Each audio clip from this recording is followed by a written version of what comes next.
حدیث نمبر 4275 حضرت ابو ہریرہ رضی اللہ عنہ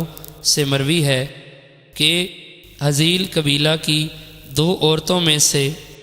ایک نے دوسری کو مارا تو اس کے پیٹ کا بچہ ساکت ہو گیا۔ نبی اکرم صلی اللہ علیہ وسلم نے اس میں ایک غلام یا لونڈی بطور تاوان دینے کا حکم فرمایا۔ حدیث نمبر 4276 حضرت ابو ہریرہ رضی اللہ عنہ سے مروی ہے کہ رسول اکرم صلی اللہ علیہ وسلم نے بنو لیحان کی ایک عورت کے پیٹ کا بچہ ساکت ہونے پر ایک غلام یا لونڈی بطور تاوان دینے کا فیصلہ فرمایا۔ پھر جس عورت کے خلاف لونڈی یا غلام کا فیصلہ ہوا تھا فوت ہو گئی تو رسول اکرم صلی اللہ علیہ وسلم نے فیصلہ فرمایا کہ اس کی وراثت اس کی اولاد اور اس کے خاوند کے لیے ہے، اور دیت اس کے اسباط باپ کے خاندان پر ہے۔ حدیث نمبر 4277 حضرت ابو ہریرہ رضی اللہ عنہ فرماتے ہیں حزیل قبیلہ کی 2 عورتیں آپس میں لڑ پڑی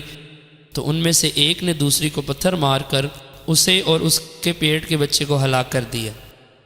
اور وہ لوگ اپنا مقدمہ رسول اکرم صلی اللہ علیہ وسلم کی خدمت میں لے گئے تو رسول کریم صلی اللہ علیہ وسلم نے فرمایا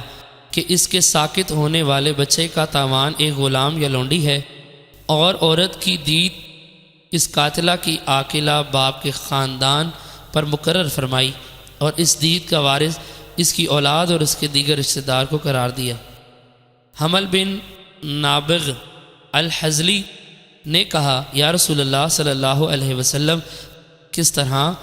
اس کا تاوان دوں؟ جس نے پیانہ کھایا، نہ بات چیت کی اور نہ چلایا، اس قسم کے بچے کی دیت نہیں دی جاتی۔ رسول اکرم صلی اللہ علیہ وسلم نے فرمایا یہ شخص اس مسجع عبادت پر کہانوں کا بھائی معلوم ہوتا ہے۔